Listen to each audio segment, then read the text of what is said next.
Yesterday, 49ers rookie Trey Lance could find himself making his first career NFL start on Sunday against the Cardinals on Fox. Meanwhile, Kyler Murray looks to keep up his MVP buzz and help Arizona hold on to their undefeated record. So, Shannon, who will have the better career, Trey or Kyler? I don't even really know how this has got to be a question, but Kyler Murray is already won Rookie of the Year. I don't believe Trey Lance is going to win Rookie of the Year. Kyler Murray is an MVP front runner right now. He's going to be an MVP in the MVP conversation for many more years to come, Skip. And see, we've already know what Kyler Murray is. Kyler Murray is legit. There's no guessing. Well, I wonder what we know what he is.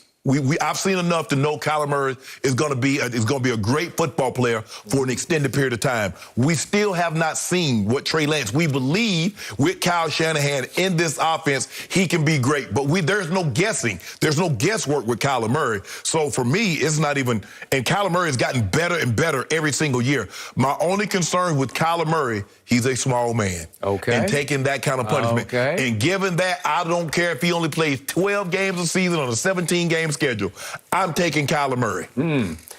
I told you that Kyler was the real deal when he was at the University of Oklahoma, and you did not believe me, and you did not buy in for about a year. But Alabama spanked him. But Alabama did that to him, right? You've been ridiculing him a lot on the show. Now you're saying he's it, right? I'm saying compared to Trey Lance. Okay, but you finally came around to me after I told you Trey Lance was going to be the best of the 5 high-pick quarterbacks this past draft.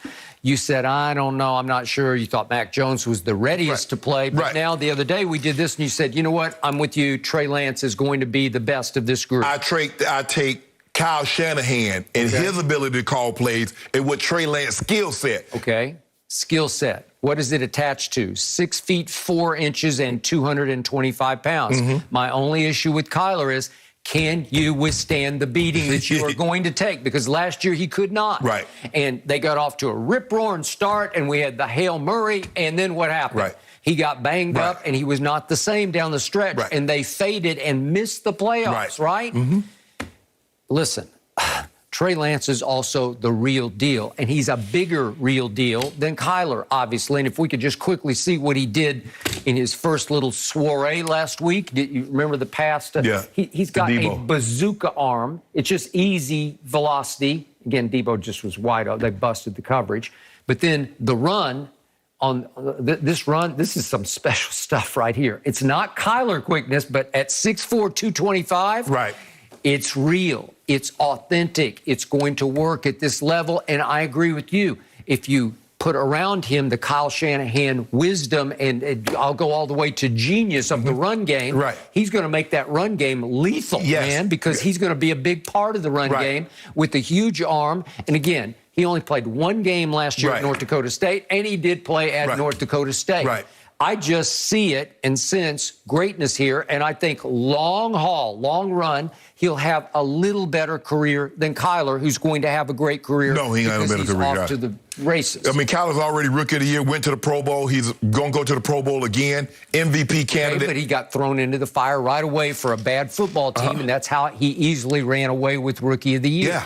But he showed you, even on a bad football team, that he was special, even on a bad team. What have I told you about Kyler Murray? What I loved about him at OU, he's got that supreme athletic arrogance. And I love where he steps on the field at his small stature, and he looks like he owns it. Like he walks onto the field like, I got this. None of you guys can touch me.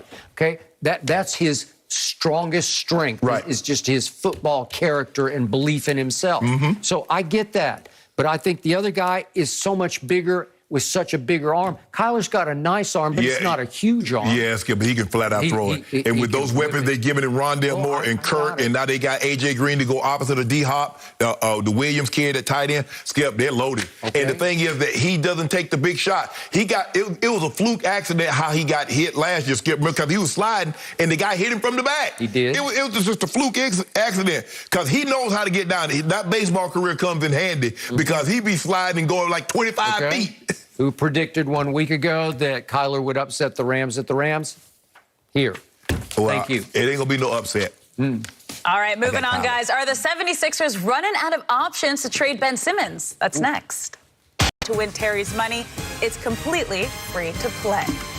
Now, the Browns are preparing to play the Chargers this weekend, and according to a report, Baker Mayfield has been playing through a torn labrum on his non-throwing shoulder that he suffered 3 weeks ago. No surgery is required, and he hasn't missed a practice, but the quarterback had already admitted he didn't play up to his own standards last week. So, Shannon, how much do you think that injury contributed to his poor play last week? The one thing my good friend and my partner of 5 years have told me in his 40 years of covering football that when a player's out there on the field, he's on the court, he's on the diamond, he's healthy.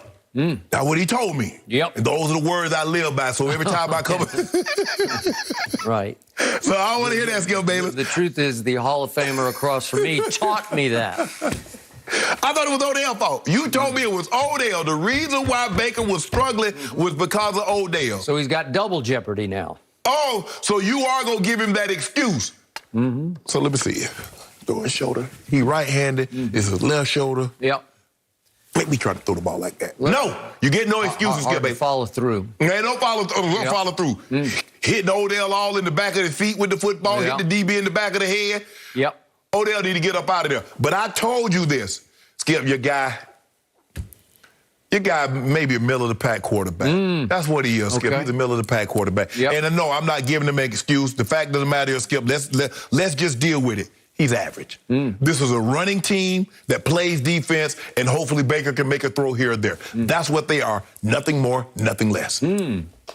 So you are predicting they will lose this Sunday at Chargers? I predicted that. You want some dew on that? I do want some. Okay, well, get you what you want. But I want the points, obviously, right? You got Baker Mayfield, the Heisman Trophy winning quarterback. Yep. First pick in the draft. Yeah. Okay, my turn. I first guessed this, and I'm going to last guess this, and you're going to be wrong about this. What are we wrong? Baker Mayfield went on a tear last year that was extraordinary. They went 8-3 as a team over that tear. And remember, he was on his fourth head coach, and fourth coordinator in 3 seasons. And he finally figured it out, unfortunately, because there was no more Odell, because Odell got hurt at Cincinnati, and that's when Baker Mayfield took off. And it wasn't 2 or 3 games, it was 11 games. They went 8-3 over that span. He was 20 touchdowns to only 3 interceptions, and he capped it off with a playoff victory at Pittsburgh in which he had a QBR of 91, which was the second best QBR in the playoffs last year. Over that 11-game span, Pro Football Focus graded Baker Mayfield as the 4th best quarterback in the National Football League, behind Aaron Rodgers and Deshaun and Tom Brady. I think that's pretty heady company, and he belongs in that company, but he does not belong with Odell. He idolizes him off the field. He becomes Odell-centric. He forces the ball to Odell because he loves Odell. There's a part of him that wants to be Odell. They're not a good match. When he spreads the ball and gets all of his weapons involved, they are much more lethal. And again, you're right. They have the best running attack in pro football, only better than the Dallas Cowboys, second in rushing. Just for I think you had to get that in. And Pro Football Focus ranks their defense the second best defense in the league.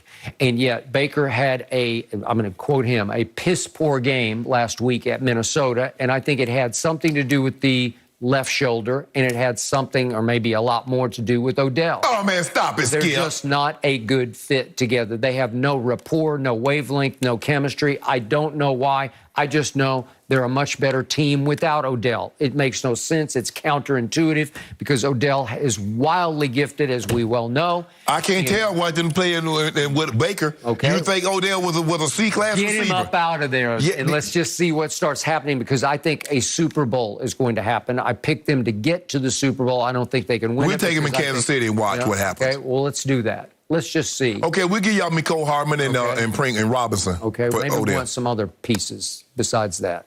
We don't need another receiver. We got plenty once Jarvis comes back. Well, what about a quarterback? We give y'all backup quarterback. Y'all need that because you ain't got one of them. So I believe that Baker and company will go to the Chargers and do exactly what my Cowboys did, win a low-scoring game. I got Baker and company 20, home team 17, 20-17. I got the score Chargers 33 and the Browns 24. Well, so wait a second. So you're saying that the Chargers are going to score 33 points on the Browns defense. If I didn't know Kirk Cousins, who's been hot lately, scored 7. It was 14-7 at Minnesota last week. Kirk Cousins ain't better than Justin Herbert. Why you even mention him? He's been hot-handed lately. He outplayed Kyler at Kyler. Should have won the game. His kicker missed a 37 I want to know when you going to update Baker's resume. Because you keep telling me what he did that 11-game stretch last year, but you won't tell me when he updated his resume. Now, you just